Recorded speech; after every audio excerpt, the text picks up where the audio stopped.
Do you love yourself? I think that's something that I struggle with in that sense is being kinder to myself. Because you always are like, I'm the greatest person I know. Like, if you don't hit a goal or you fall back, don't be like, this is the end of the world now. Like, we're terrible and like, time to cut the cord. It's like delayed gratification is obviously like a big thing. But that is something that I continue to work on is like having like that self-love. Welcome to Rise Above. Today we're joined by Heath, a resilient Navy veteran who overcame the tragic loss of his father at a young age. With my co-host Kayla Harrison, we'll explore Heath's journey of resilience and finding hope in adversity. Now let's dive in.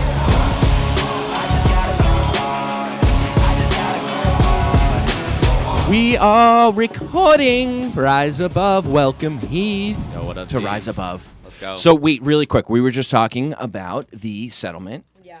Are you allowed to talk about that or no? I mean, it's not. $335 million UFC settlement. Today It's a pretty penny. for a class action lawsuit. Yeah. Monopoly. So let's do the math. There's 1,200 fighters. Yes. 335 million divided by 1,200. But how are they going to... 279 million, but minus like a third for lawyer fees. Right. Times that by 0.66. $180. My boy's wicked smart. $1,000.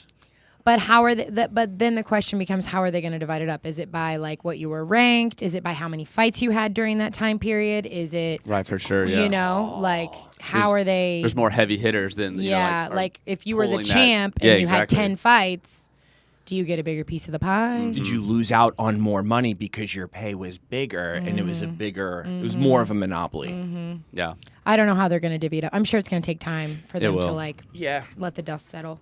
But still, It's a big win for the fighters. big day, yeah, for sure. Big win for the fighters. For sure. And, I mean, but then also, too, do you blame the UFC? Like, how is that even fault? But how is that the fault? If you're making money, you're making money. Like, yeah, what do but, you mean? It's Because it's a monopoly, but like they didn't choose for it to be a monopoly. It's not like Starbucks where they set up 1 million different stores to monopolize and push out other coffee places. They just did it the best. Right, but then they're getting penalized for doing it the best? Well, I think that the problem comes into effect because there is it's a promotion, right? And so there are all these different promotions, but I think the problem came into the way the contracts are written. Like the inability to break a contract and I think. And That also makes there are sense. all these like laws that are in place that protect boxers because boxers are with different promotions, but those laws haven't like umbrellaed over to MMA yet. So I think the big goal is for MMA to go under those, like the Muhammad Ali Act, or there's like specific acts that are in the law that I'm not an expert on it by any means. So You make a very good point about the contract. You can't leave. Right. So it's X amount of fights. Right. That's where it makes sense. Okay. That's where the fault then comes in. right, if you and then it's qualify like in a sense. championship clause, and like you can't like. It's kind of hard, I think, to get out. That thing just went off. The light just went off. I'm not going to look good on camera. Of the my filler God. light. I don't need it. Oh, whoa. Wait, so do you know who Gervonta Davis is, the boxer? He was on my flight to L.A. Oh, That's really? cool. And he was sitting in coach. It's economical. You know? Dude, the guy makes like millions and millions of It dollars. goes faster than you think. Oh, one knows from experience. No, I'm just saying, like, good for him. But also, that's why you need it written in your contract. Because I have had that experience in the past where, like, I've signed a contract and it was like, okay, like, you have my word. And then, like, COVID hit and... What a time to be alive. I was supposed to be in a suite or something, but I have to be in a bubble for 21 days and I'm with my 2 kids, and all of a sudden like, oh, no, we can't do a suite. And I'm like, oh, how convenient. Yeah. Anyways. All right. Heath, welcome Yes, to thank you. Rise Above, Thank you, Kayla. Thanks where for we having me. rise above the Oh, yeah. first world problems. Yes, the first world problems of anxiety and stress and... The random cards that were dealt every day. Oh, I just meant my sweet problem. That's all. Well, It's a real problem though. They are real problems. I mean, Kayla's got to cut down to 135. It's a real problem. That's. I'm gonna be a real problem at 135. Yeah, you are. What do you weigh? Can I ask? I'm like 150. I was gonna say you're you good. never ask a woman what she weighs. No, this is different. I mean, there's like people online calling me a man and saying I'm on steroids and like all kinds. So like you Calling can you a go man? ahead and ask me I'm what sure I those weigh. people sit at home At and this eat point, I don't Cheetos. care. It's like that classic meme where like they get the bowl on their I stomach. They're like, know. I can't believe they didn't make that play. Yeah. How did you not make that play? The armchair quarterbacks. I Yeah, know. exactly. You were saying this to me the other day when you were at UFC 299. You were Yeah. saying it to me and Josh, actually. About Josh what? is here, by the way. We have Hi, Josh. Josh is back again. Josh got demoted from cameraman to cornerman. Yeah. I wasn't a part of that decision making process. I was, and I do apologize, Josh. I love you. I need my spot. This is my Yeah. spot. This is our vibe. This is the vibe. This is yeah. our vibe. You're And this is my good moral side. support. Yeah. 'Cause Um, Josh and I can like talk to each other again, non-verbal, and like it's great. But again, that comes Yeah, from, you guys were on a submarine together, right? We were. We're gonna get into it. Oh but yeah, yeah. We used to get into it on the boat, just all the games. Oh, dude, it was the I best. can't wait to hear it. I want to hear some stories. I got to act like I've never heard the story. Oh, of course, yeah. I know. I'm always Not the all. fresh listener, the fresh ears. You always know the ending to every story. Well, because all they're of all them. my degenerate friends that come on this podcast. that rose above. Aren't That rise those above. are the best friends, though. They really are. Yeah, they are. No They one are. likes a perfect person. No. Go There's sit no in a perfect different corner. people, Well, yeah. that's true too. But the people that act that they're perfect. Yeah, I do have like a very big. I have a chip on my shoulder with people who portray perfection. I don't know what it is, but it really bothers me. I know. I guess I try not to read too much into it, just because I know I'm not perfect. So in the sense, of Well, I also just remember that like if someone's trying so hard to pretend they're perfect, then they obviously are suffering still. 100%. You know, Yeah. like. So Anyways, I don't disagree. I digress. Well, let me ask you a question. Do you truly believe in your heart perfection is not something that is achievable? Oh, So if absolutely. It's not attainable. No, I don't think so either. I've tried my whole life. Okay. So if I can't do it, nobody can do it. But in your head, if you're living a well-balanced, and I'm not saying I disagree with you, I'm just trying to challenge you a little bit. All right, challenge me, sucker. But like, all right, Just not to arm wrestling. in your head, I would crush you in arm wrestling. Oh, here we go. Yeah. I really would. You think you would beat me in arm wrestling? No, I'm actually not. I'm not a good arm wrestler. Fucking pipes. This is gonna be a As fun you one. wear a t-shirt and she wears no sleeves. Yeah. So when she's done with the fight, we're doing one round together. Yeah. No headgear. N- I'm not wearing headgear. I just picture I feel like you should. My hair. When I take Yeah, you my- down, my you're hair. gonna want that to protect you from the. Those elbows. I just think of the scene from Entourage when he was like, "How much time?" They're like, "58 seconds." Run! Tap out, turtle. How much time do I got? So yeah, that's how that's gonna That go. would be so great. I'm gonna bring the crew too. Like Oh. you think you're gonna suffer in silence? I will and drive down quietly, from but no, I Jacksonville am to see definitely this. inviting all your homies. Yeah. What would be And your then we're all road strategy? tripping up to Josh's spot in Oh. the mountains. Yeah. Yo, I'm we gonna got whoop the your nod. ass. We Bro. got the nod. No, I didn't ignore Oh you. no! No, we got the nod. You got the nod. I haven't. I called my dad and I told him about what we talked about. Yeah. And that was the first time he's ever been so genuine. He was so happy to do that. Really? It reminds him of when my grandparents and like uncles were still alive. Oh. It was like, I would love nothing more than for them to come up with. Really? So you know when? Dude, it's on. He's down. He's Okay. He's like, let me Can Sorry, we? Okay. Can sorry. we pinky promise? Yeah, Okay. absolutely. We're I we're love gonna this. do it. Yeah. But Kayla, when are you available? Like how beaten up are you gonna be after the Holly Holm fight? She's like not. how much time do you need to I don't- recoup? Yeah. I'm not gonna need it. The only thing I'm gonna need time for is the media tour that I'm about to be on when I fucking say I'm coming for that belt. Raquel, you better run. You better hide. Let's Hide go. your kids, hide your wives, and hide your husbands too, because they've taken everyone out. I almost got bronchitis. Wait, did you train with Raquel Pennington? No. Who did you train with? That was the challenge. No. But wasn't there a challenger recently for that belt that fought for the belt? Oh yeah, Myra Shitara. Oh. Yeah. Okay. But that I feel like she busted her eardrum in the first round, and then her like equilibrium was all off, and that because the game plan was not what she did, and I was like, what is going on? Yeah. But yeah, so she'll be back. she's tough. She's a tough young. Friend of yours? Yeah. That's awesome. Dude, she's Okay. awesome. I love her. So I won't talk smack. No, do not talk. No, not about my girl. Okay. Heath. Kevin. Yeah, let's settle in. Everybody, let's take a deep I'm breath. sorry. I'm just happy to be here. This is great. I just have to catch up with the of course. princess. That's what it's all about. Queen. It's Queen. It's all about Kayla here. It is not all about. We're just small timers. No, It's not all at about all. Kayla. This is my highlight. This is the highlight of my week, to come and to hear people's stories and to meet new people and to just like soak up whatever life lessons that you've learned. Like, this is the highlight of my week. So Yeah. no pressure. No, none. And again, I'm just excited to be here. No, thank you for being here. Absolutely. So tell me a little bit about yourself. Obviously, Kevin knows more than I do. So you grew up where? I'm from Dallas, Texas. Oh, Texas. that's right. So- Okay. That accent. The Lone Star State. Okay. So, Are you a Cowboy fan? absolutely. I love getting let Oh. down every year.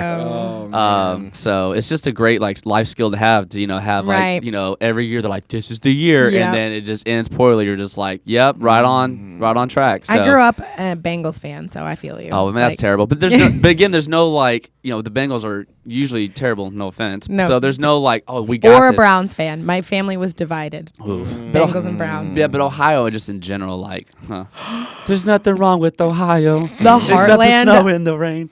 of America. Yeah. Okay. Those are God's people, okay? She conveniently claims Boston too. Whoa. Boston fan. I am a Boston sports fan because it's. Well, they like do the have a sports great. capital Yeah, of the no, for sure. world. They do great. I It just is. I love how Boston just throws tea into the harbor. That's my favorite thing. about Boston. Boston. Yeah, no, we don't fuck around. I love it. Come for us. Letting them know. What Right was away. it? Do you have siblings? I do. I have 3 younger sisters. You. I love that. I don't. Yeah. Oh, really? You don't love that, or you don't? Horrible. Oh, no. I think that's new. No, that's amazing. So what was that like? Oh, it's good. So I mean, they're like 7 years younger than I am. So, They they're were all mistakes. Well, so Oh, I'm just my kidding. gosh. yeah. So my parents, they split up when I was 3. So my mom got remarried to my stepdad, and they had the 3 daughters. So I guess So you're the sole child of your parents. I am. Okay. So it was good though to like grow up and learn to be able to like share and then kind of do those things. So, and now that we're all a little bit older, we're able to again talk more about like life and things like that. Because again, when I was in high school and they're in 4th grade, there's not a whole lot of connection there. Yeah. And then I'll see when I left for the Navy and then coming back and just being like how's school. And once they kind of got middle school, high school, then I could be Right. like connecting more with Right. them and giving them some advice and just seeing how like their path and the things that they did and how it was going. So Yeah, that's awesome. So your parents divorced when you were 3, you said? yes. What was that like? Did they have a good co-parenting relationship? No. I mean, gosh, it's Yeah, let's get into it. right, yeah, Come on, if you don't mind. no, absolutely. It wasn't terrible, but I mean, there was definitely a lot of times where like I was being the I guess like mediator in the sense. But I learned at a younger age too, though, because my dad like had no filter. That apple doesn't fall far from that tree. So there would be a lot of times that he would say things. My mom would be like, "What'd your dad say?" And I'd have to like paraphrase. So I learned how to do that at a young age. And again, just doing that and Putting kind of an adult role.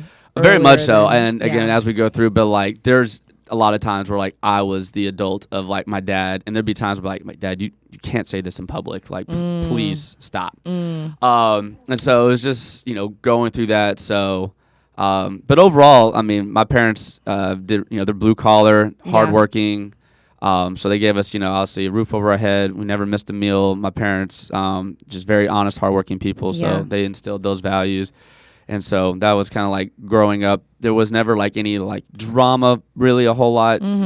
But it's just a lot of just like bickering and just annoyedness and things like that for the most part. Yeah. So I know it's way worse for some people. But again, it was not like picture perfect or like my parents loved being at the same events together. Like Right. that wasn't the case. Did they go to the same events? Like, did they? They would go, Yeah. but again, they never really sat next to each other. Never Yeah. really spoke a whole lot. Yeah. So it was kind of like that. But they showed up. Yes. Oh yeah, I definitely. love that. All right. Yeah, that's huge. That showing up is huge. No, it really is. And I don't give my mom and like stepdad a lot of credit because again, like for me, my dad was like my best friend growing up. So I would always like look for him first. And now as older and adult, I always kind of feel bad. I'm like, they were there, but I don't give them the credit that they truly deserved. So, but they both, or they all showed up for the most part, for work and stuff like that would come up. But being there, they weren't absent or anything like that. And they were always in tune and knowing what was going on. So, That's again, awesome. I got really lucky in that aspect. What did your father do for work? So, when I was a kid, Is that what you were going to ask? No, but go ahead. my dad worked for Frito-Lay, and then he became an entrepreneur. And then he opened up a tanning business. Oh, so yeah, Nice. he did that. So that was pretty cool because again, Yeah. it was back in 2003, 4 when it got really popular and started. So he did that, and it was going really good until about 2008 when the recession hit, and then that kind of downfall, and then ultimately his business would go under, and that would obviously lead to the things that he did, and obviously that we're going to be getting into. So, but that's what he did. Yeah. Wow. What was the relationship like with your stepdad?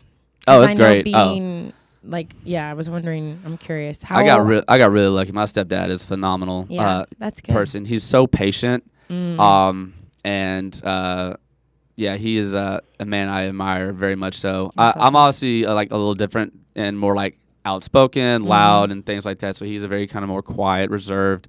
But again, that. He's always on time. He's he's there, and he's just very supportive. And again, I lucked out because 2 strong male role models in your life. I would Or- say that, but again, they were opposites, Different. so I was able to get kind of the best of both. And when there'd be times where my mom and my dad would be feuding or stuff, he would just be all right, so kind of talk to me, what's going on, and he would kind of step in and just help or just things like that.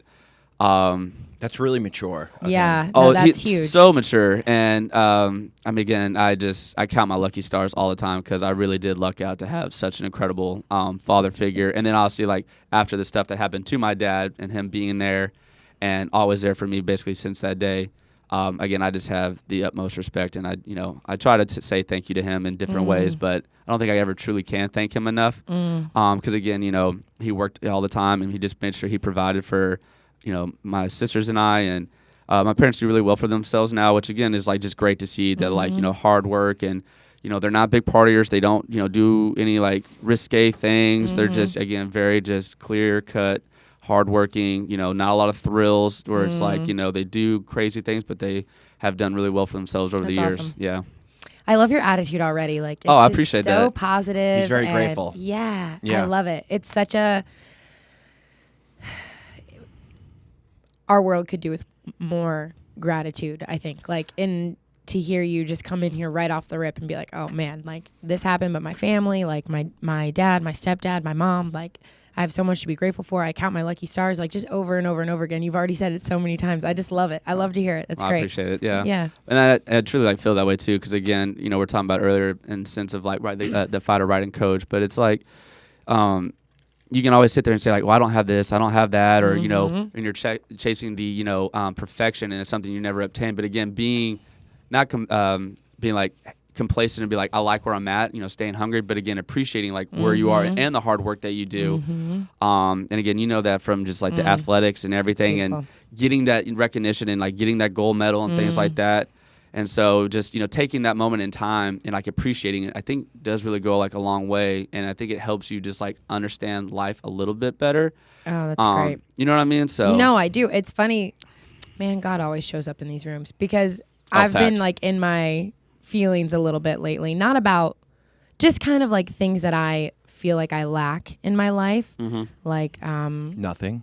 Like a partner, being a fighter is a very lonely journey. I can only imagine. And being a single mom is a very lonely journey. At the end of the day, it's all on me. My career, my kids, everyone who is in my life, it kind of looks to me. And so sometimes I get down and I'm God, I hate that I'll be happy when, I've tried to stop doing that. I'll be happy when, I'll be happy when. But it's really hard, and especially when you're deep in camp and you're at a calorie deficit and you're fucking you're just, I've been going through these emotional roller coasters of God, I wish I just had somebody to hold my hand or and so. Or do the dishes and help me out. Yeah, but it's beautiful. That is, you're right. It could be so much worse, and I'm so grateful for. I used to pray for what I have now. I used to pray for these children and this opportunity and this moment in my life. And so then you give thanks, be yeah. like, thank you for hearing my prayers, and recognize that. And it's still not just like, hey, God, I need this, I need that. Be Yeah. like, hey, like, Yeah. you know, because I'm a big prayer too, and I try to make daily devotions and things like that. Amen. Yeah. Anytime anyone ever says it, wait, hold on. I love that. That's great. Yeah. You got the, like that Southern Baptist clapping your hands. And I love it. A lot of people are scared to talk about God, higher power, just a something greater than themselves, and we welcome that here. Yeah, No. we And love it. We love it. And it's important because we're not in control. Well, but it's just helped me again with like everything that I went through, and for me, I think that was one thing that my father lacked was a connection like with Jesus and like you know having that, because he didn't. He was very just like agnostic and just kind of was like and so I got that from like my mom and my stepdad because they're Catholic, so I was raised Catholic. So again, going to like mass and stuff and doing, you know, things during Lent like we are now, and my dad would just be like, that's just dumb, and I'm just be like, okay. So again, you know, sometimes that negativity can come from like your favorite people, so learning to just be like, hey, listen, I understand, you know, X, Y, and Z, that you don't feel a certain way or what have you, but again, just trying to do the things versus say them, again, so people can be like, right, so as you said too, when people are like, oh, I'm so perfect, but you know, deep down they're not, just trying to walk the walk, which again is impossible to do, but you let that show vice just, you know, screaming to the mountaintops.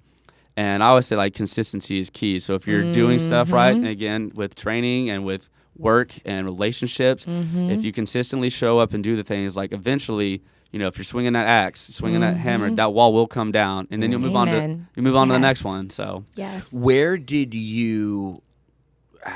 How do you have such an open mind? So much so with your father saying, "No, that's stupid," but then you let in a higher power and you started believing in. That's a great question. I don't really, I guess, know. I just think, in the sense, I was just given this. That might just sound, but I feel like that's my mindset, and just you know, the glass is always half full. You know, the optimism. So even when, you know, it's just a rainy kind of day, right, and you're just like everything's going wrong, there's nothing right, and just taking that moment and just being like, you know, Lord, you know, please give me guidance, or again, just being like, it could be worse, or you know, just like those little things, and then just trying like, or if you're in a, you know, crappy situation, you know, hey, we're getting extended out on the boat, and you're just like, well, we get to all be, you know, miserable together, like just being that. People are like, yeah, you're right. So I think it's just, you know, into those trials and tribulations and just those events, that's where it's come from. But again, I couldn't tell you like I woke up one day and just like had this like, you know, euphoria of just like hope and just, you know, trying, because again, like,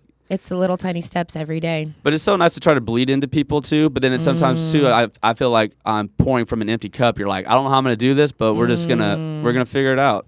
And then just like liking or you know, loving the process. I think again, as you were talking, you know, we're always chasing that mountaintop, and but understanding like, oh, I'm in a valley right now, and then you're like, okay, but let's go ahead and like make this a fun one, or you know, enjoy it. So when you look back, or you know, a year from now, you'd be like, hey, remember when we were there, and we're not there anymore. We have come X, Y, and Z. And dude, it's so, the older I get, the more I finally like, because I feel like as a fighter, training camps and fights and having to fight, not having to fight, like the peaks and valleys are even closer together sometimes in my specific line of work.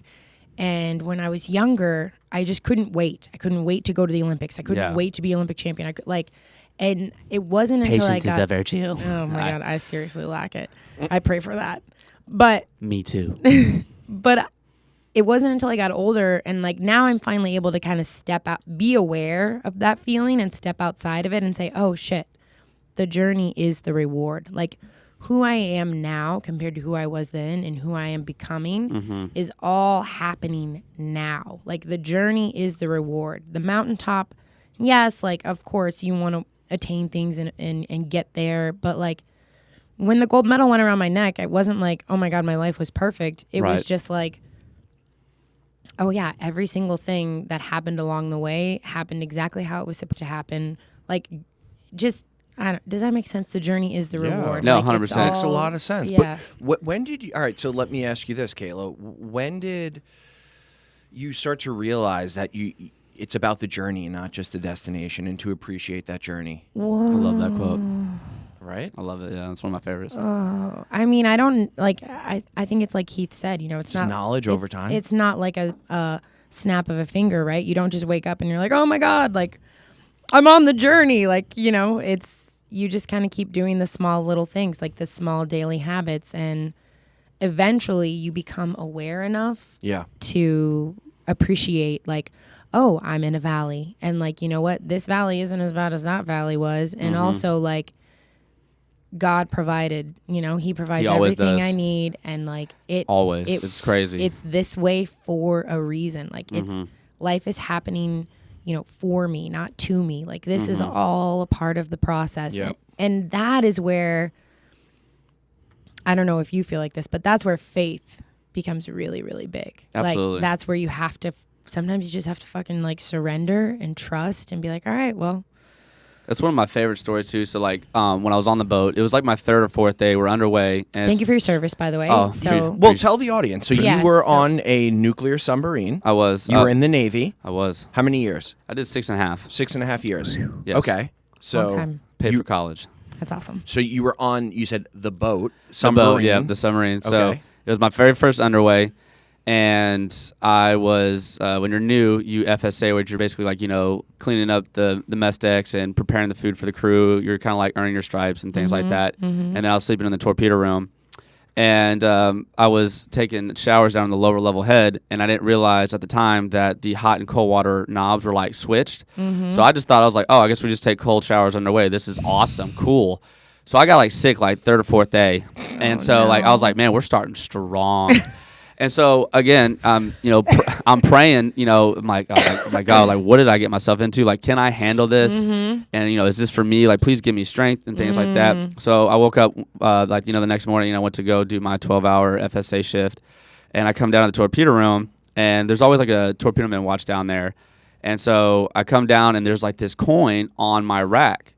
And it's like, I looked at the torpedo man watch. I was like, hey, like, who put this on my rack? He's like, no one's been down here. And I was like, you sure? Like, it just wasn't here when I left. And he's like, I'm telling you, I've been down here all day. No one's come down here. But it was basically a coin, and on it said, like, the armor of God. And it was just, like, had, like, this whole, like, prayer on the back. And so I was like, this is wild. Yeah. And ever since that day, I kept that on my person every God, I love that. every day in the Navy. And then when I got out of the Navy, I held on to it. And then one of my best friends from college became a cop. And then when she, at her graduation, I gave that coin to her. And then now she has that coin on her every time she goes out and does her thing. So wow. I love that. So That's again, awesome. like you Look talk at about you. like the faith and stuff, but again, like it's hard to describe that. But again, like the coin didn't just. And again, you know, we're underway, we're underwater, you know, all the things. It's like, but again, just like the power of prayer, like it is a real thing. And so that's definitely again like it is like one of my favorite stories. But it's also just like I also just want to highlight there, like, dude, gratitude is a verb. Like you took that and like what that meant to you and how that provided for you peace and probably like whatever security, and you showed gratitude by like, okay, now it's my turn to like pass this on to someone else. Like that's so beautiful. Yeah. Oh, The love only that. way you can keep it is passing it I along think to so too. someone But else. again, like I think that's why we're here, right? Like is to pass like, you know, knowledge, love, you know, jokes, like all the things Yeah. to like help make this, you know, spin and rock just a little bit better. Yeah. And I think it's because of people like that, you know, we're able to continue to move forward, like, you know, as a society. Because again, unfortunately, there is a lot of bad, you know, people out there and evil things, and that, you know, we're Yep. combating on the regular. So to, you know, be on in the sense like the good Yeah. side, but again, like embody that and just try to be your best version. And again, try to like walk that, which again is like sometimes an impossible task, because there are times For where sure. I'm like, dude, I'm the worst person sometimes, I feel like. And we all I'm behaving right now. I haven't said one swear word. Usually it just like it's I like know. vomiting at the Oh, mouth. I know. he'll call me. I'll have him on speaker with Lumi in the car, and he's dropping F-bombs, and Oh, Lumi's just no. sitting there. Oh, My daughter would be like, dollar, dollar. I'm the friend that people won't answer in public because It's raw. it's so raw. Listen. But like that's just how I am. Yeah. Yeah. So I go back and forth on the whole cursing thing because I'm like, I know I shouldn't do it, but also sometimes it's just, you know, But the again, best like- way to express myself. I agree with that. No, obviously, you know, time and place, and again, I'm like awful because we'll be in public and they'll be like, dude, there are kids over there, and you're just like, sorry, because like the issue that I have that I'm trying to get better is like if I'm at a table with friends and things like that, like I don't acknowledge in the sense like the other people around me, which the people are like, oh, how do you not like? I'm so involved in what's going on here that whatever story, things that I'm doing, saying, Yeah. I'm not thinking about the people over there that may hear it. I'm just focused on this. Right. You're passionate. You're in the moment. So I love yeah. that. There's nothing wrong with that. But let me back it up a little bit. So what led you to being on a submarine and being enlisted for 6.5 years? Like how? So both my parents were in the Navy. That's how they met. Really? Yeah. Oh, interesting. Right? Navy So- baby. Yeah, well, I think they got out, but yeah, right. Yeah, it sounded like a cool story. No, yeah. Well, I thought about when I got my first tattoo, and I was like, made in the USA. I was like, I sure hope so. Was he a part of the crew? Oh, I'm a part of the crew. Oh no! Oh, what was man. it like? A Rewind. what- The steamer tat. The steamer. Yeah. Oh, that's So great. our guest, episode 2, Josh, he shared a story about a tattoo that you guys all got in the Navy. Where was it? Drunk. Was it in Guam?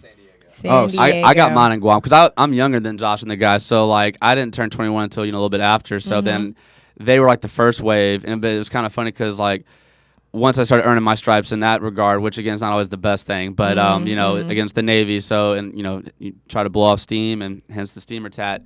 But I remember we were in the Horse and Cow in Guam, and we were having just one of those nights, and we were playing beer pong, and it was I couldn't remember who my partner was, but I was playing Josh and then our other buddy, who also has the tattoo, and we basically get down to the end, and I get down to last cup. And shoot comes back, I get it. So I have to do behind the back. So I do behind the back, and I sink the cup and beating Josh. And Josh and I have a huge rival, and so I was like talking all this trash. And then my boy was like basically like ignited. He was like, "You are now one of us." And the next day I went and got the tattoo. So yeah, I love that. So You were like, I made it. it was like we're one of the boys, dude. So you guys are all in this Navy, this nuclear submarine together. What's the vibe on this sub? We'll go back. I want to go back and unpack, like, your Oh, of parents course, of together course, and all yeah, that. But just really quick, while we're on it, Yeah. what's this, like all the bros, like 150 No, of honestly, you? man, it's What's it like? Honestly, for me, like when I picked my job, I was like, oh, I've never been on a submarine. Like you only live once, let's go. And so, but for me, like it's definitely a once in a lifetime. YOLO. It's definitely a once in a lifetime experience. But the camaraderie that you develop down there, and like again with some of the guys, I mean, I still talk to a lot of them to this day, because they just had such a huge impact on my life. And though we've gone different places and we do different things, the love and the It really is a brotherhood. Huh? it really is. Yeah. And again, like in life, when you're going through trials and tribulations, like being there for your bro, and we can also talk about like that from after, unpacking like, the father thing, and then just like the importance to me of like being a good friend, but then having like that support group, because like there are times where like I'm down on my luck, or like I'm like, I don't know how I'm gonna do it. And then I've had friends like come through me hugely and be like, here's a place to stay. We're gonna help guide you and things like that. So in the sense, like it takes a village. So Of course. I always joke with people. I was like, yeah, I don't have a lot of money in my bank account. I was like, but what I do have is a plethora of amazing like friends. And I was like, and for that, I am truly wealthy. I love that. We all need a tribe. We really do. 100%. 100%. And do you think that, our past guest said that one of the tools on a daily basis that helps him is just that camaraderie in the Navy and having that support group, that support system to bounce things off of? If you did not have that, do you think you would be as grateful as you are today? I mean, listen, a lot of the things you're saying, and I see you on a daily basis, you live what you're saying. I try to. I always say misery loves company. So Yeah. honestly, right when you're down there, you're just like, well, boys, we're stuck in this together. Do you think you would be where you are today without them? No, absolutely not. There's no way. So you think Yeah. everyone should have a brotherhood like that? 1,000%. And a good buddy of mine, Or sisterhood? of course, yeah. Yeah, just like we all need our people. I remember it was a few years ago. I was doing the Murph workout again, a great workout for a great, obviously man who gave up his life for our country. So we were doing it and we finished it, and we were talking about just something in friendship, and I was like, yeah, blood's thicker than water, and my buddy was like, that's not the full quote, right? And I was like, no, and he's like, the blood of the covenant is thicker than the water of the womb.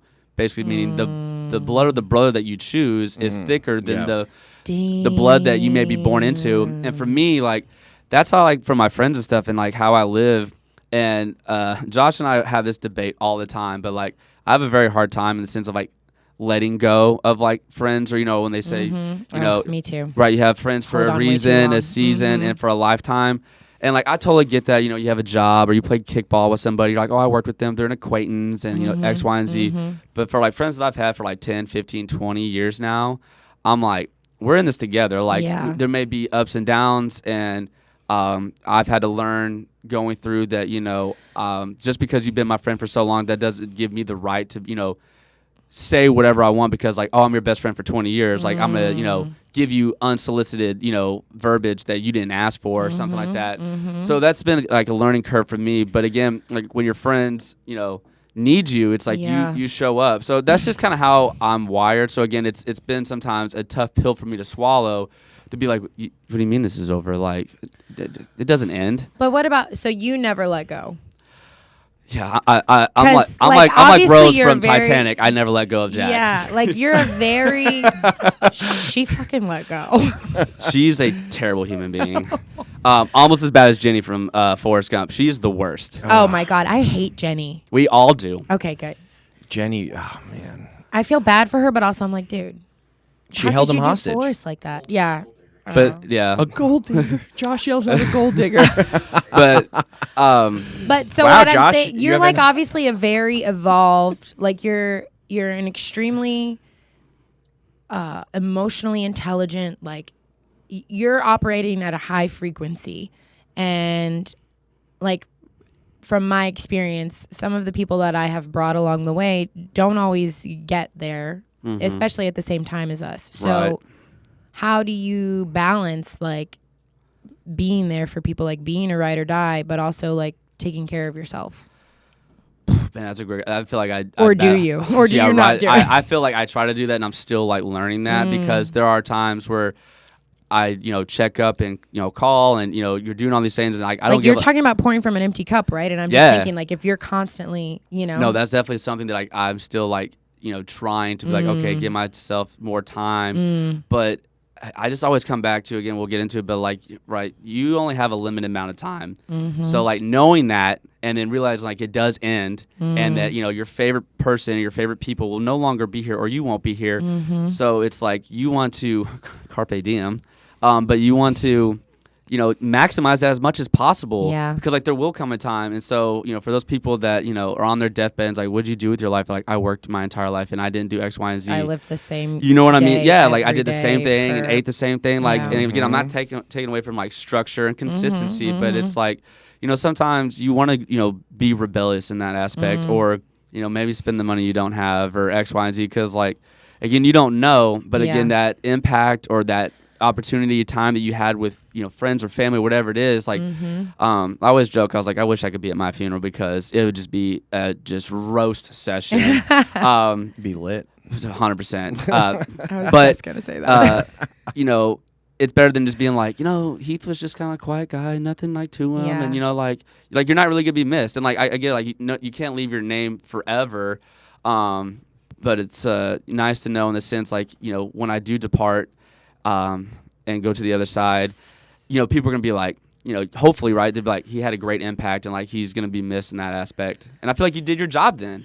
So I have a follow up to that. So like, you're a believer. And Yes. one of the big parts of following Jesus, and this is why I'm asking, because it's a question and it's something that I struggle with and ask myself every day. Like, do you feel like you haven't, you're not living the way you're supposed to live if you're not giving sacrificially? Like, if you're not giving of your time or your energy or your money, like whatever it is that you have to give to the people around you, especially the ones you love the most, do you feel like you give, like, is that important to you? Absolutely. I think we're all called to, again, serve. So for me, like, I pray a lot, and for me, again, going down this career path that I'm trying to obtain,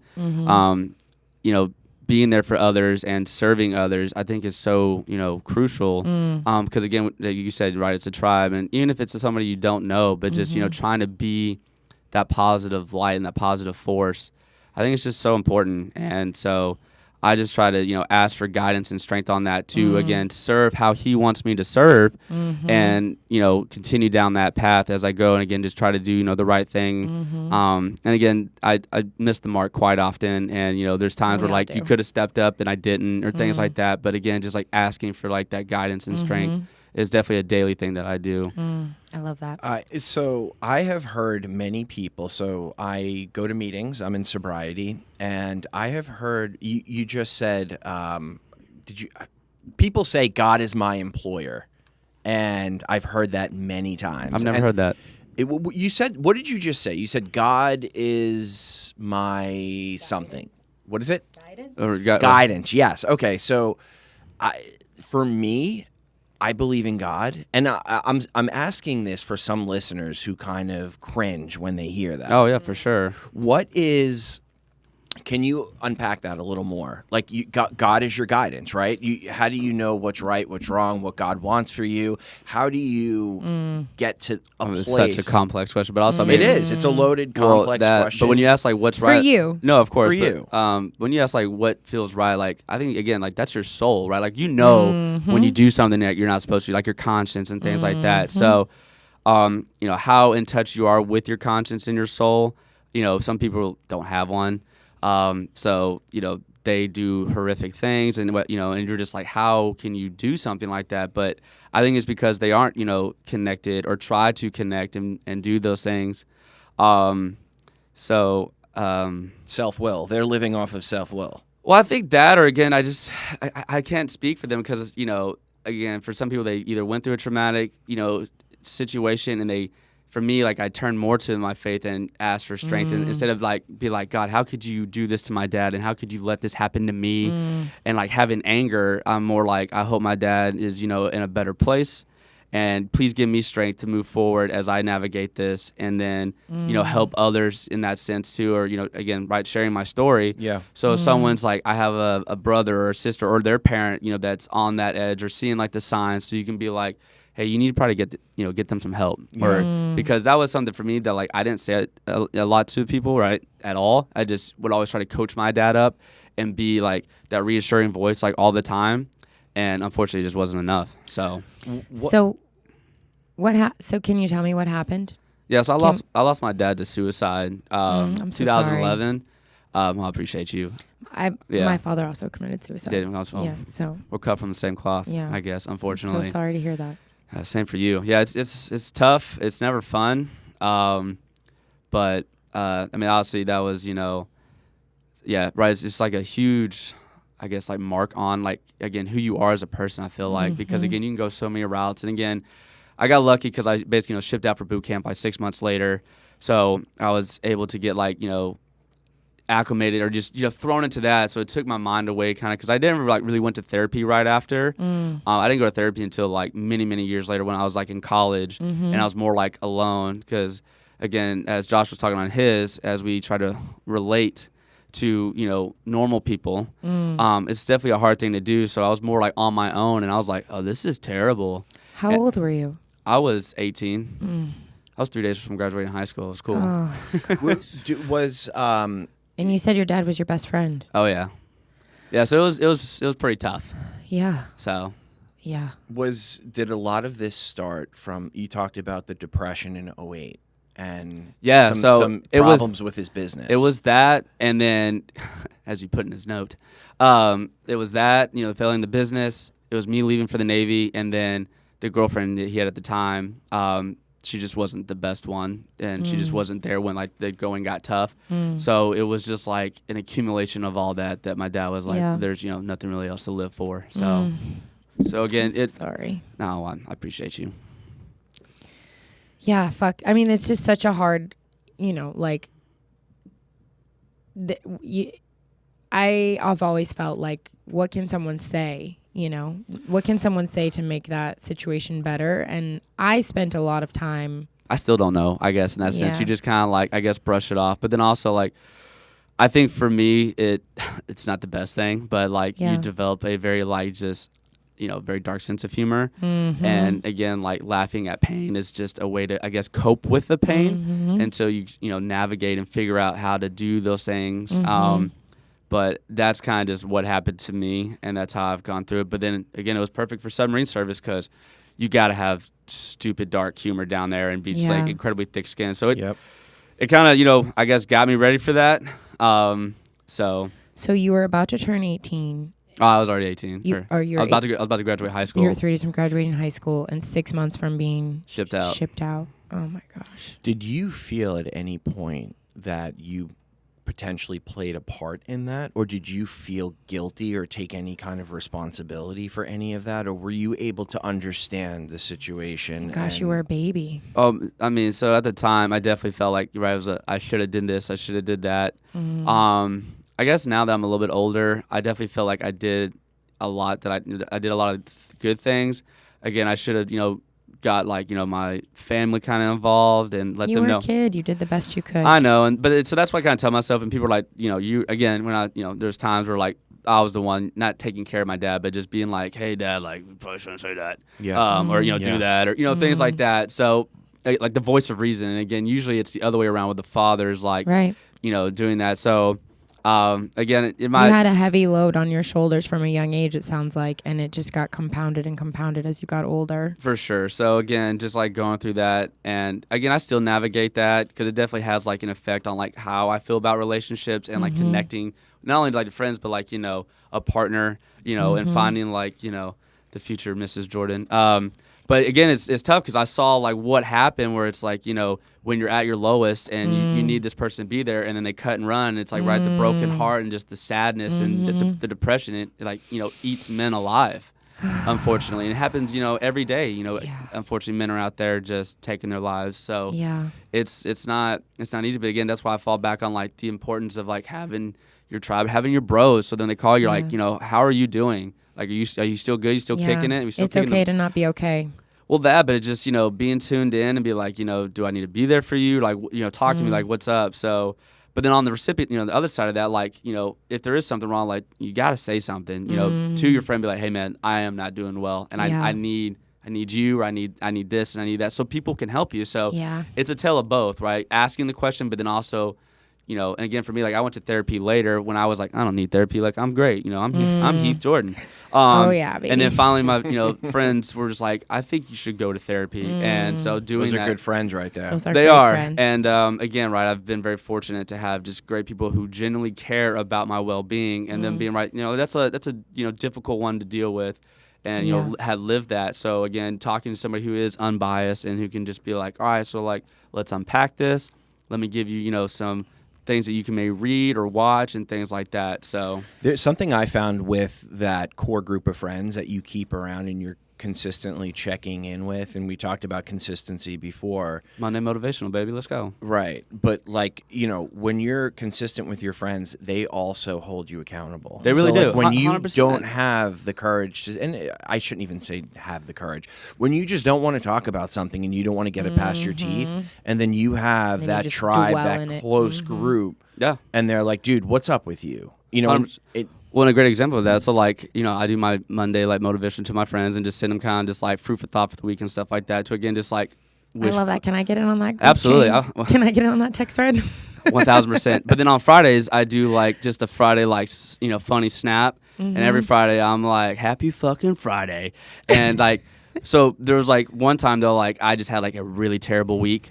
And I didn't do the Friday like snap. And like by 3 o'clock, I had people be like, "Are you alive?" Like, oh my god, but love again, that. because like I've been so consistent with it, man. they were just like, "Hey, man, like, what's checking up?" Checking in. So like to provide or to show proof to that, 1000%. Yeah, I've been on the receiving end of that, and in most cases, you feel a part of. You feel loved by other people, and it's a great feeling. It really although is. It's like a humbling, like fuck, I gotta talk about it now. But like, right, you have to like bring it to the light, and then you do, and then it's in time, so much it better. sucks at first, but it always feels better. But I think friends appreciate that too, because there'll be times where, like you call me, like you doing your thing, and they're like, you're like, don't make me come over there, like. But I like again, like I'm that type of friend where it's like, don't bullshit me, like let's go, like if you talk about it. But again, same sentence, it's like hold me to that standard, or if I say I'm gonna do something, and for me, I try not to like if I'm working on something big or trying to do stuff, I like to again like work in the night and do it. So then when you achieve it, people are like, oh, you were doing this thing? You're like, yeah. Because again, I don't like to say stuff and then it falls apart. I'm not a big fan of that. So, but again, sometimes when you're trying to work on something and you do vocalize it, people are like, oh, I can help you with that. So there is pros and like help, when you do vocalize stuff like that. Yeah. But again, for me, like I really enjoy it. I think a lot of people feel the same way where it's like you work and grind, or when you go on a weight journey and you go to the gym and then you see somebody that you haven't seen in a year and they're like, you look terrific. You're like, fuck yeah, I do. But like again, it just like certifies like all the hard work that you put into dieting and everything to do that, and you're just like, this is great. So again, I just try to be that for again, it's also an family, important friends. lesson, like to trust people who are trustworthy and to be vulnerable with people who are safe to be vulnerable with. Like that's something I struggle with too. But me yeah, too. yeah. No, me too. I be airing all my laundry all the time, and then I'm like, why did I do that? No. Like I'm not. somebody help me. Yeah. But I want to ask you a question. So, like, I'm assuming a lot of our listeners are male.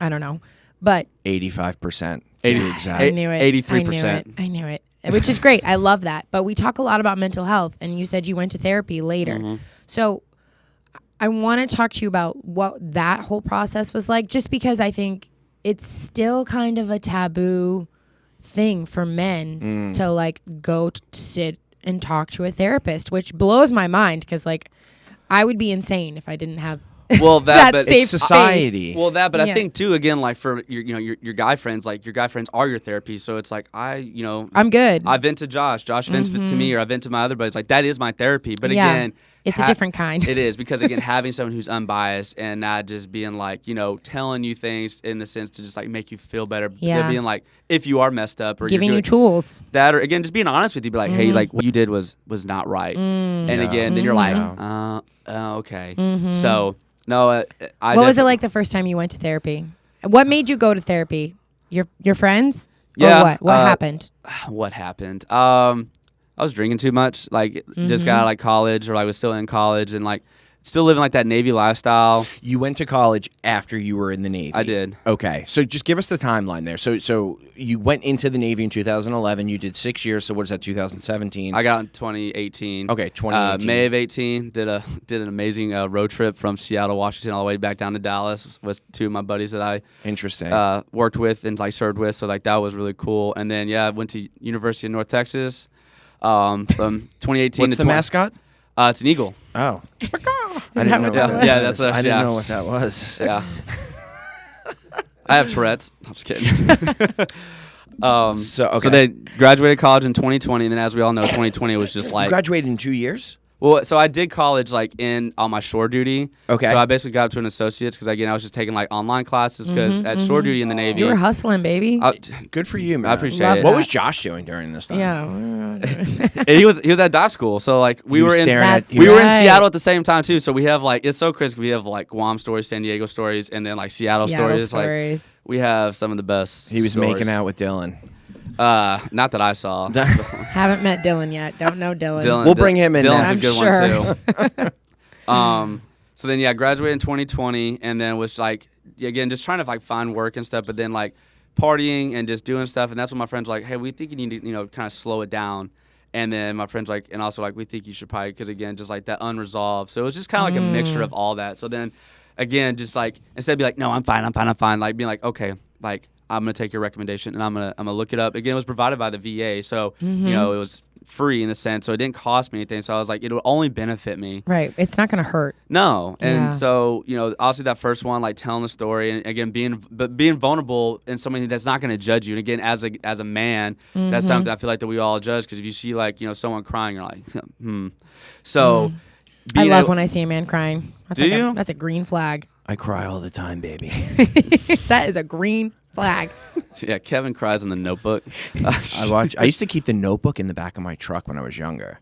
Oh, really? Yeah, for all the babes. We used to do a Oh little date. my God. Like, you want to watch the Notebook? I got it right here. What? So for me, one movie that I always tear up in. Shameless. It worked. Shameless. But it's true. It was. Listen. Come on, that's not genius. Panty Kayla. dropper. Genius. It always makes a thud. Yeah. For me, one movie that always makes me tear up though is Click with Adam Sandler. Because again, right, he's the fast end. forwarding. So again, like the end, right? Sad, so man. every time though, because again, just like makes you again, it takes you back to like really just focus on like utilizing your time, because right, time is something you spend but you can never get back type thing. And when there's so many cliches, there's so many quotes, but again, like, just try to embody that just a little bit. For me, like, it does, again, just kind of like change that perspective in your life, and all of a sudden you're just like, even if things are absolutely just a dumpster fire, like, things are okay, like, because you have something to look forward to. Again, like I said, I just have always something to look forward to, I guess, because again, I do have just like a very like great group of friends from like the Navy, college, high school friends, and just all throughout the country and everything. So like for me, I've just been very blessed in that opportunity just to have people to look forward to, and to have that.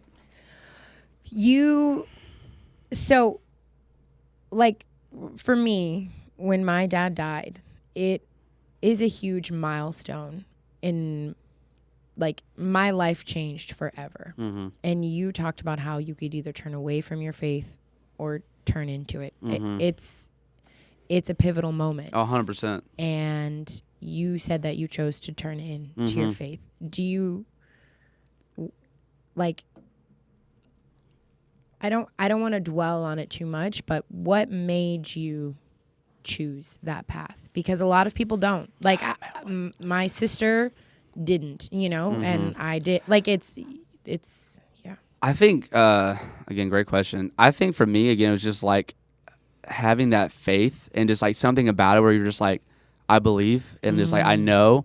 And so for me, as I've gotten older too, I'm trying to be like a better Catholic, but also just like be a better Christian, lean into it, and pray more and do like more readings and stuff like that, so I could really, again, just like educate myself, because again, right, we do, people, question and, try to cut you down and stuff like that. So just being strong, but for whatever reason, I just think like in my heart, I was just like, this is the right thing to do. So I guess it's, in a sense, it's kind of hard to, I guess, explain why. But again, right, like for me, it's not like, faith is faith, but like, faith is a word because it is something where, like, if you, like, how do you know you're going to make it? You're like, I had faith. Like, how did you know that, so-and-so is going to show up? I had, like, if you just have that, like, uncontrollable amount of faith, like, it may take a day. It may take it. Uncontrollable amount of faith.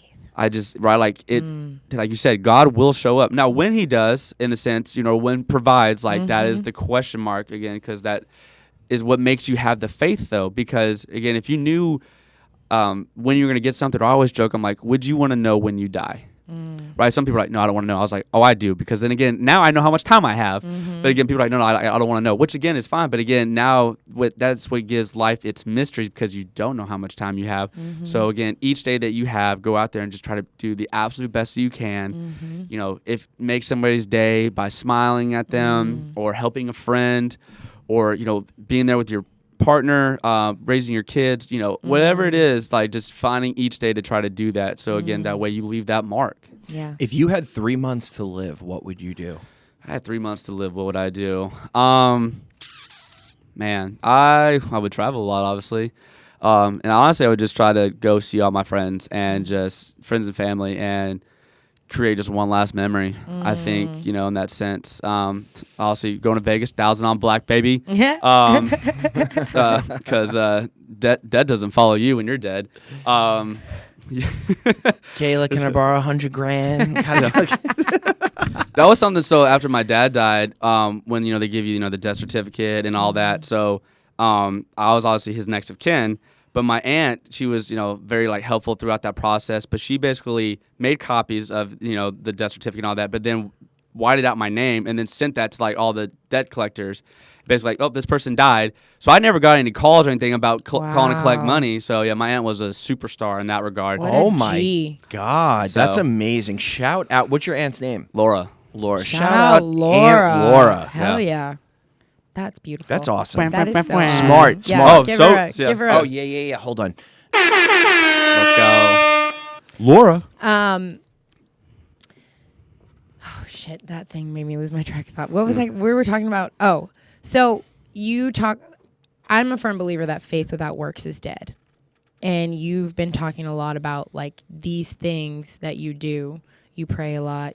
So when I'm just going to call it a rock bottom because that's kind of a word that we've been using a lot that our listeners probably understand at this point. So when that rock bottom hit and you chose to turn into your faith and turn into God, what did you do to grow and deepen your relationship with with God and like feel comforted. Like he's the comforter, you know, he's I just asked for, I guess, again, just like strength a lot. And then again, just he provided friends. and just 100%. And really just again, you know, just asking God to obviously like, you know, have mercy on my father's soul and hoping that he's, you know, not any more pain, is in a better place, and again, you know, hoping for all that.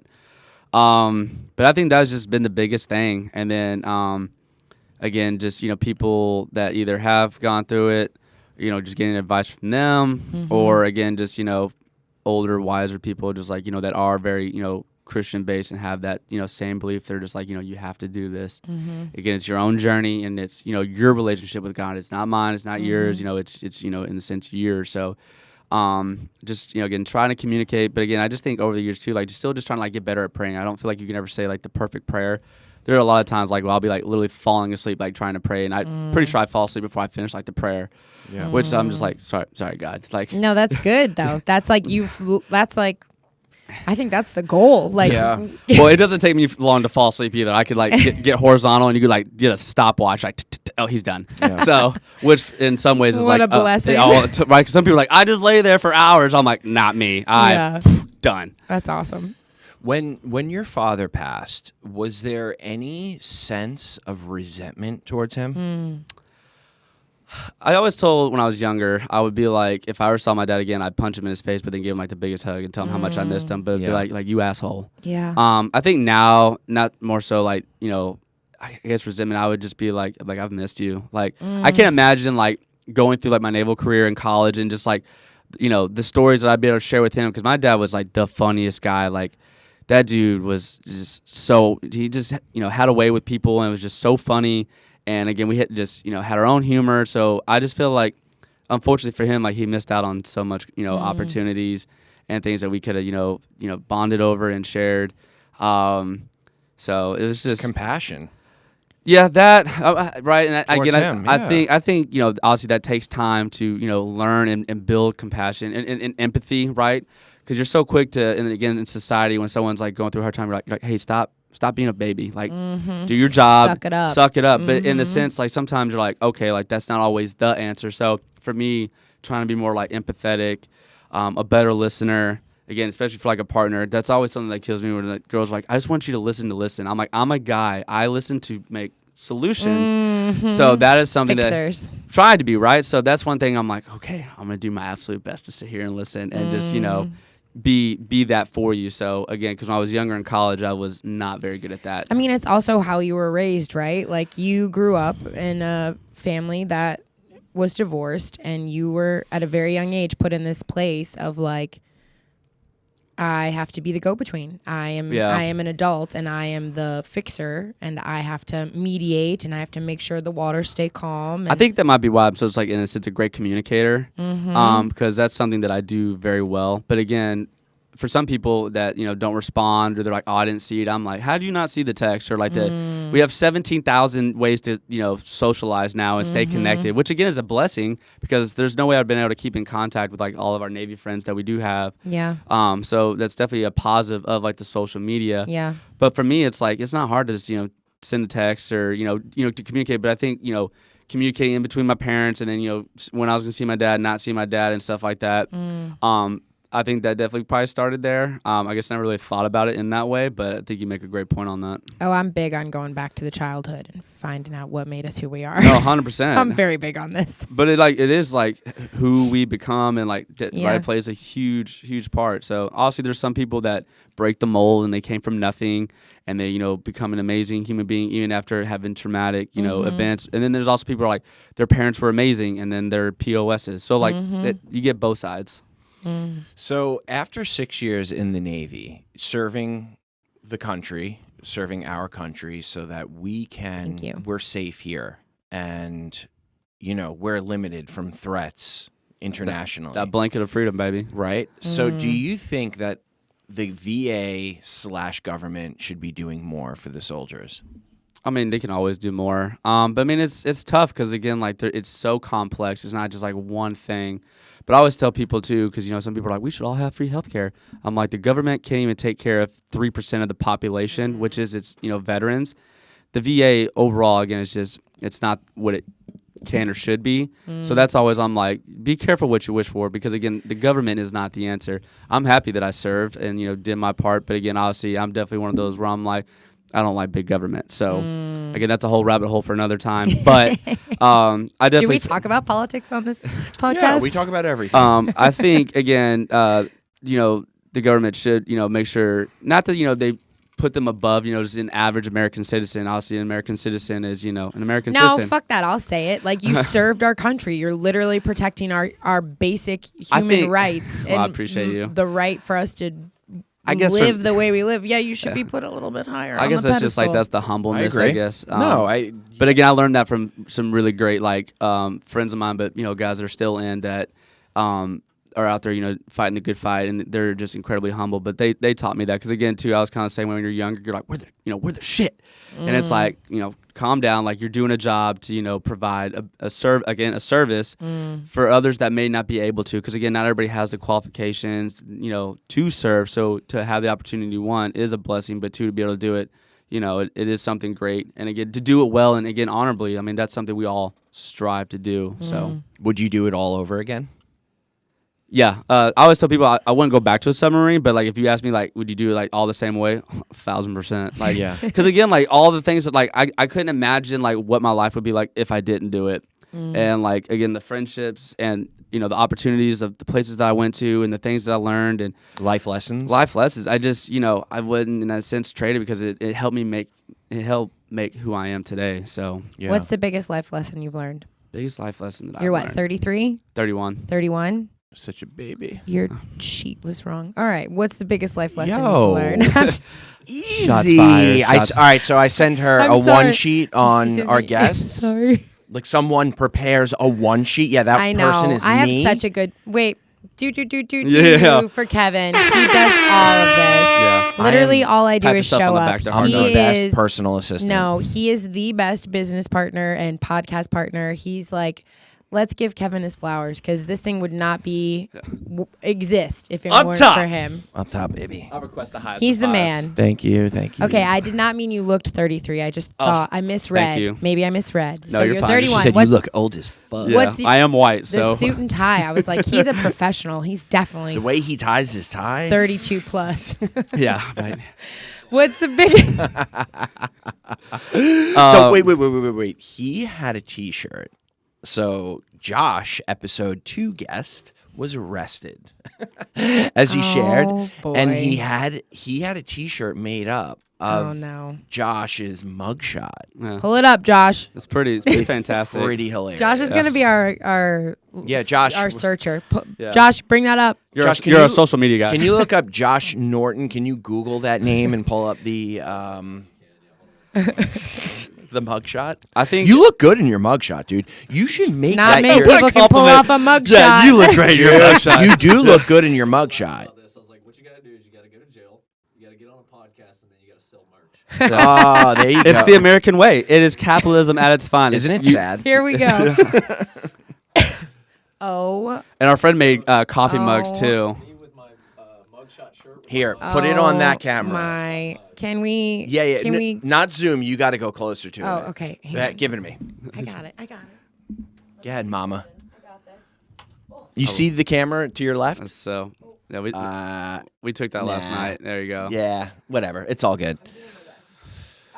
There it is. Nice. Norton, my Ninja Norton. Oh, you can make it a sticker. Free this man. Amazing. But anyway, so that is the loyalty, the friendship. I love it. I guess so. To answer your question, the biggest life lesson. No, Life lessons. I got Let's you. Get back. Let's reel it in, I guess the boys. biggest life lesson, which again goes, with your podcast, but again, it would just be adversity in the sense of understanding that again, like you may get dealt a shitty hand, or things may not go your way. Just like being positive and just like speaking like good thoughts out there, which is funny because I'm like so just like incredibly like hard on myself. I do something, I'm like, great job, Heath, you idiot. So trying to be more self-positive. But I think that's honestly for me so far like the biggest life lesson, and the thing that I carry is just like right, being positive and just like when, and again for your friends, like we're going to find a way. And then when you do and you're like we did it, you did it, things like that. So I would say that's been it for me so far. What characteristics or, lessons have you learned or tools that you apply that enables you to face adversity and take adversity on? Oh man. Awareness. Have you been able to I think again, just like positive thoughts in that sense, or just knowing like self-esteemable acts. Well, that and just like believing in yourself and just being like, okay, if it's a goal that you set out, or if it's a fitness one, a financial one, an educational one, something like that, and consistency. Consistency and 4 C's. 3 C's, consistency, communication, and commitment. What were the other C's you were talking about? Oh, no, that's Bro, let it air out. Kayla wants to know now. She's curious. Oh, my gosh. You got to say it. Or you don't want to say it. It's too late. You can spell it out a little bit. There's a person out there that's going to absolutely hate this, and I love it's my mom. She's going to hate this. But a friend from college, she told me one time, because we were talking about relationships. She told you? No. My friend told me the 3 C's to a good relationship is consistency, commitment, and what did I just say? Consistency, commitment, communication. And communication. Thank you. And so then I looked at her and I was like, "There's a 4 C," and she's like, "What is that?" I was my God. I was like, you got to give your partner, your wife, you got to give her the goods. I was like, you do those 4 things. I was like, 9 out of 10 women are gonna be happy. I'm like a dentist, like 4 out of 5 dentists recommend. So. Oh, my mom's gonna hate. I'm sorry, Mom. Can't disagree. No, it's okay. I mean, it's But a solid plan. No. Well, Kayla's agreeing with you. Yeah. So you got. There you go. There you go. There you And go. for all the women out there, like, we know what you want. Oh God! I did not say that. Too far. I did not say that. Too far. Ladies, No, are I'm you just kidding. single, Heath? Yeah, that's why. Ladies- That's why. Yeah. Ladies who's Hop single. on that 4C. Oh my God. Get on the 4C. Oh my God. My grandma watches this. Oh my God! That's what I was like, we're joking. Mimi. Oh, No, it's fine. Mimi. It's fine. Shit's good. Yeah, but that's just again like a running joke that we have. But No, I again, love it's important again just to try to be the best version of yourself. Can we give a shout out to your mom? I like your mom. My mom loves you. She listens to our podcast. That's awesome. She listens. My mom's gonna listen to this podcast, so my whole family listens. Her mom's badass. that's awesome. Yeah, she is. She's with the kiddos right now. Sorry. No, yeah, great shout out. So you're talking a lot about positivity, and I spend a lot of time doing mental reps, like visualizing and positive affirmations and like remembering who I am, and because there's always going to be negative thoughts and doubt and fear, fear, like it's a part of life. But one thing that as I got older changed for me with the positivity and the self-talk and the visualization, I had to kind of ask myself this question, and this is going to sound like it's going to be very abrupt, but do you love yourself? I think so. I think that's something that I struggle with in that sense is, like I said, loving myself, I guess, more. Or again, just being kinder to myself. Because you always are like, I'm the greatest person I know. Because I'm definitely a very confident person. My friends will tell you that. But again, in those moments, like, right, being like, if you don't hit a goal or you fall back, don't be like, this is the end of the world now. Like, we're terrible and like, time to cut the cord. It's like, all right, there's either a different alternative route. We're going to be delayed. Delayed gratification is obviously like a big thing. But that is something that I continue to work on, is like having like that self-love, because again, if you can't love yourself, how are you going to expect someone to love you? Right. So, and how are you going to love someone too? Well, and that right? too, like, exactly. You can't love someone else until you love yourself truly. I feel like I love people, but no, I agree with you 100%, because, and again, I just think for a lot of people that's something that they negate, because again, they're taking care of their kids or they're taking care of their spouse. They're loving so many other people, are trying to, that they don't love themselves. Yep. So, and then there's some people who only love themselves. So. Yeah. I feel like it's okay to not fully love yourself. I mean, I'll get vulnerable and say there are certain aspects of my life, my past, or even qualities about myself that I don't love. But we do talk about this a lot. It's taking the action and shift that dial we talk about just a couple degrees. And over time, the trajectory becomes greater and greater. And then you make all of this progress and you change as a person. And I feel like, and I'm cheating a little bit because I know you outside of the podcast and I watch you, and something we wanted to really focus on while doing this podcast is the solution. And you do constantly take these little actions. You know, you were talking about the texts you send out on Mondays, on Fridays. You call me frequently. You check in with me. But also, too, I think the new career, and I'd love for you to go into just your new career venture that you know, have embarked on in the last 6 months or so, and it's all about helping other people. So, I mean, if you want to go into that just a little bit, like self-esteemable is not even a word, by the way, but self-esteemable things, acts. Right. It is also, love is one of those things where, like, the more you give it away, the more you keep it. And I think that, like, 100%. Also, you remembering and, like, using your faith to realize, like, dude, you don't ever have to do anything again. You don't have to achieve another goal. You don't have to make another dollar. You don't have to save another person. You don't have to do shit for the rest of your life. You are a worthy child of God with inherent worth and value, you know? And, like, when you sit in that and you can, like, really remember that, then you begin to embody it and then you begin to share it. And that's where I think the real, like, love comes in, you know, real power comes in. Yeah. But what is your new career? I want to hear about this. Tell me. I'm currently in the fire academy in Jacksonville. Congratulations. Appreciate it. So, yeah, we started last May with, like, EMT school. And then in January, we started fire academy. So it's a 6-month program. Yeah. So we're currently on that. So, again, I'm hopeful to, again, make it through the end and then get hired on a department here in Florida. And then, again, just, you know, obviously learning new skills. And, again, like, the camaraderie and being around, like, the guys, like, it feels so. Another brotherhood. Exactly, yeah. 100%. And, again, like, you know, them having my back, me having theirs. And then, again, right, to be able to, like, help other people. Again, it's just for me, I've obviously prayed on, like, how I can, you know, help others. And I feel like, you know, the Lord is guiding me to this. And it's obviously been, you know, super, you know, difficult. EMT was, like, the hardest class I've ever. You just passed that. I did. So you got it's the first phase of becoming a So fireman. I passed the program and Did you take the test? Fun fact, I actually took the firefighter exam did you? in Mass, and if I didn't win a gold medal, I was going to be a firefighter. let's go. Yeah. Let's go. Well, Save- I'm trying to be like you. I'm trying to be like you. That's awesome. So I did pass the national EMT, so I got, like, my certification. But again, I had to take that 3 times because, again, it was not an easy test. Yeah. No, it's a lot. But again, yeah. like, persevered, and again, I love that. the Lord just, he answered my prayers in that one. And so, yeah, again, currently just in firefighting school and just taking it one day at a time. Again, making, you know, great friends and connections.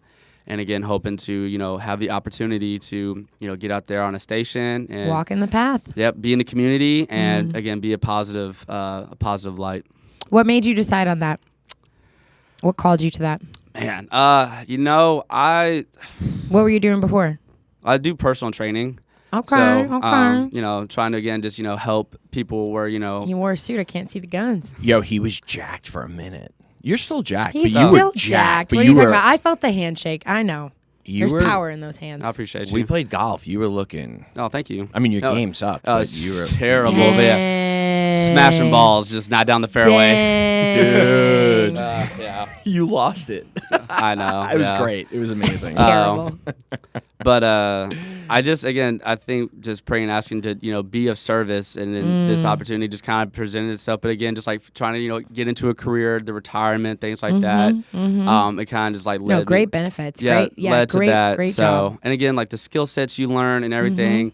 Again, just having that to know, and again to help others. Again, I think it's just what led me to that. So again, having the opportunity to do it, it's been great. And again, I hope I'm successful to finish out. You will be. I appreciate you.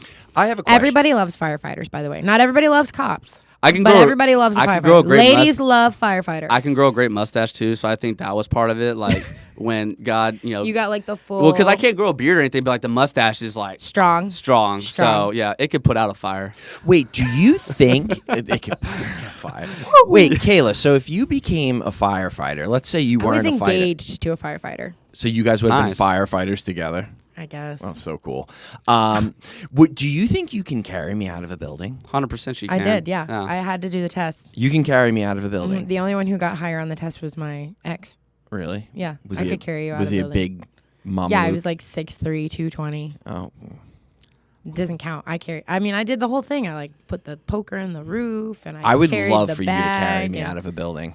Burning fire. I don't I mean, that's why we stay I fit. really I would hope just- it never happens. Sniff the hair the whole time. No, I'm just kidding.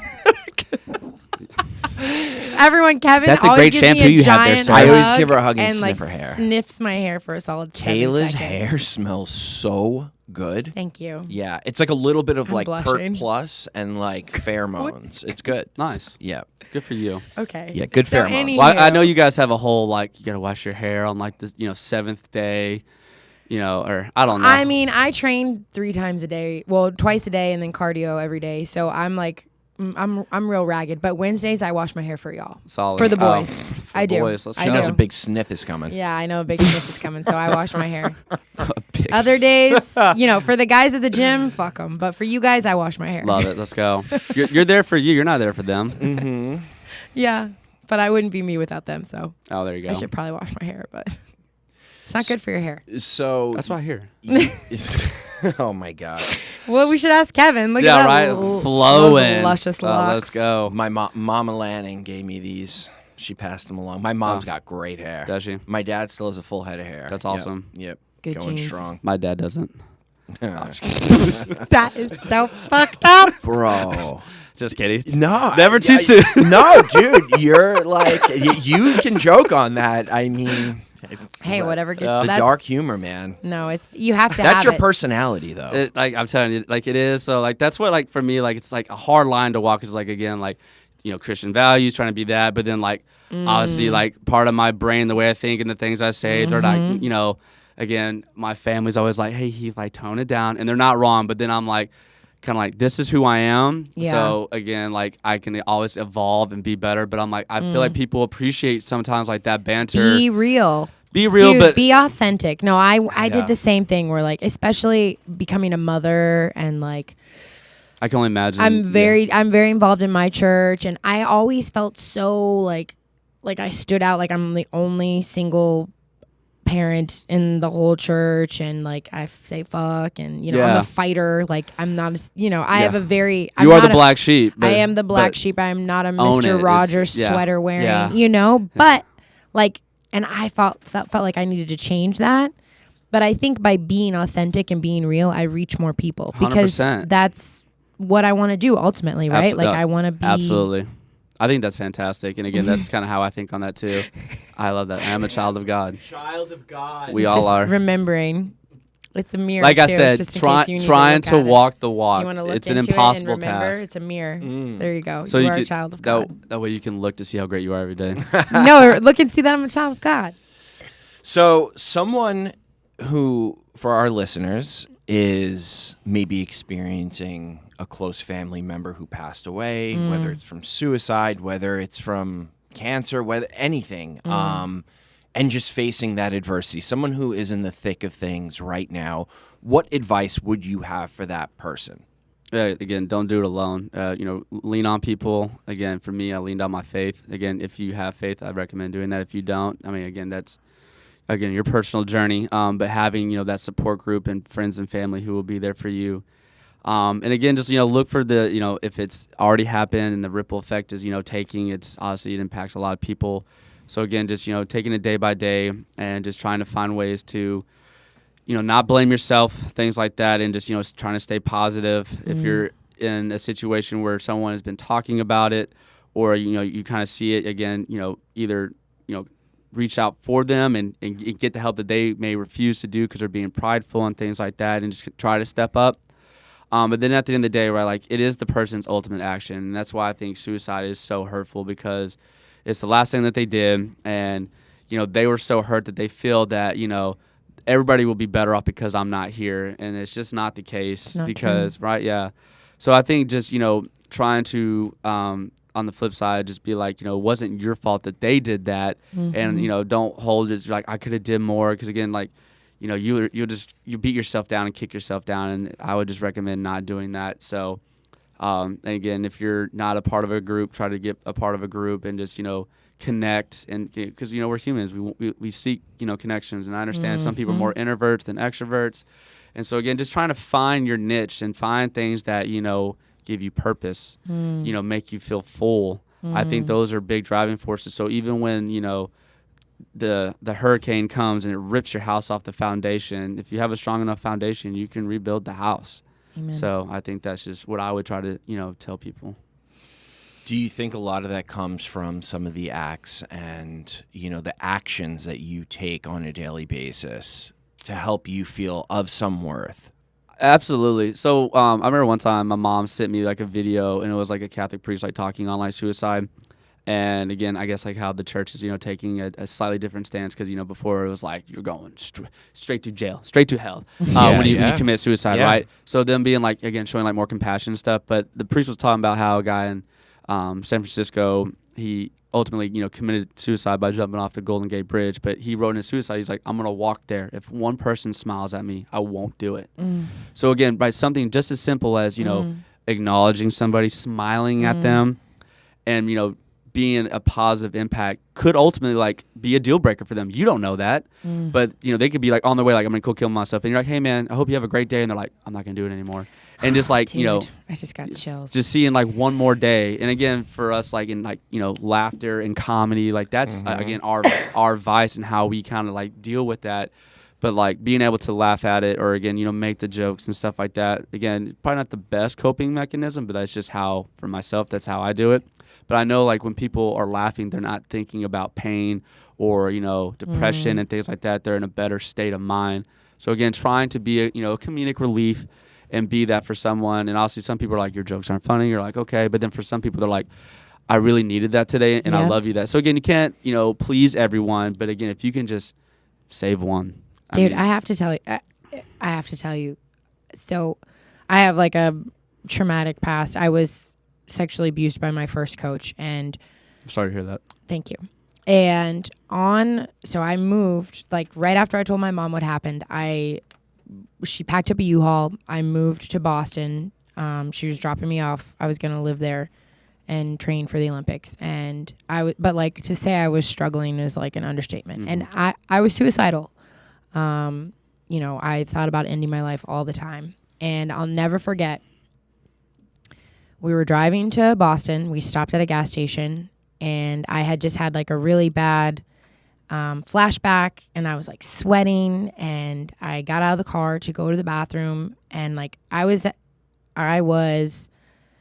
like so just like out of sorts. Like I wanted to die. I just remember feeling completely hopeless and like I wanted to die. And I was like looking down, and I'll never forget this for as long as I live. I opened the door and someone pushed it open for me, and I looked up, and this person smiled at me and was like, here you go ahead. And dude, that was it. Like that was it. It was like this person smiled at me and said, go ahead. And I was like, oh, like so simple. Someone can see me. Like I exist. It's not just everything that's happening in my life. Like my world was totally falling apart, and like I felt like I was never going to be happy again. But that person saw me, and that changed. I do believe that those little tiny moments can change the trajectory of someone's life. And so I want to tell you that you, sir, are doing God's work, and you are an amazing human being. Well, I appreciate it. And like I have no doubt that you have impacted and changed a lot of people's lives and a lot of people's trajectories. And I hope you remember that, and I hope you love on yourself, because I appreciate you on that. I definitely try to do my best on that's awesome. So what an amazing human. I'm so glad you brought him. Oh yeah, I'm so happy to be here again. Thanks for the opportunity again. Yeah. Thank you for sharing your story. I know it's not easy. Oh, for sure. Well, I just again think like when you have stuff like this, it's like not your duty, but you're just like, okay, like we're gonna. You could use it, or you could, It's almost a sense where I would like the only difference between a hero and a villain is the hero, after they had something bad happen to them, they're like, I'm gonna do my best to never have this happen to somebody else. Vice the villain's like, this bad thing happened to me, so I'm gonna treat everybody terrible because the world or this and that. So that's the only difference. They both went through something. It's just how you respond. Yep. So I love it. Awesome. Thank you so much. Yeah, Absolutely. Thank you. Thank you guys. All right.